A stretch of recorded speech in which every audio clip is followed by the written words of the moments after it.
ان الحمد للہ والصلاة والسلام علی رسول اللہ وبعد۔ بیت الخلاء میں داخل ہونے کا طریقہ اور اس کی دعا۔ رسول اللہ صلی اللہ علیہ وسلم جب جائے ضروریہ میں داخل ہوتے تو اس وقت پڑھتے بسم اللہ اللہم انی اعوذ بک من الخبث والخبائث۔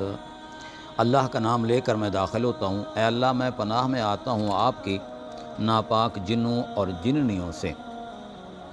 جب ہم بیت الخلاء میں داخل ہوں گے تو اپنا بایاں پاؤں بیت الخلاء کے اندر داخل کریں گے، جاتے ہوئے بایاں پاؤں اندر داخل کریں گے اور اندر چلے جائیں گے۔ اپنی ضرورت سے جب فارغ ہو کر باہر نکلیں گے تو پھر اپنا دایاں پاؤں پہلے باہر نکالیں گے اور باہر نکل آئیں گے۔ تو جب رسول اللہ صلی اللہ علیہ وسلم جائے ضروریہ سے نکلتے تو فرماتے غفرانک، الہی میں آپ سے بخشش چاہتا ہوں۔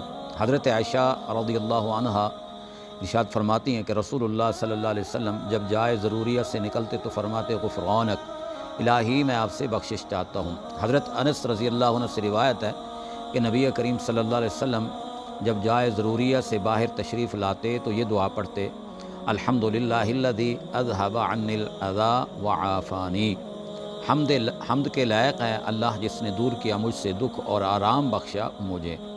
تو معلوم یہ ہوا کہ واش روم میں لیٹرین میں جاتے ہوئے اپنا بایاں پاؤں پہلے داخل کریں گے جی، اور داخل ہونے سے پہلے دعا پڑھیں گے بسم اللہ اللہم انی اعوذ بک من الخبث والخبائث، اور جب جائے ضروریہ سے باہر نکلیں گے تو اپنا دایاں پاؤں باہر نکالیں گے پہلے، پھر بایاں، اور دعا کیا پڑھیں گے غفرانک۔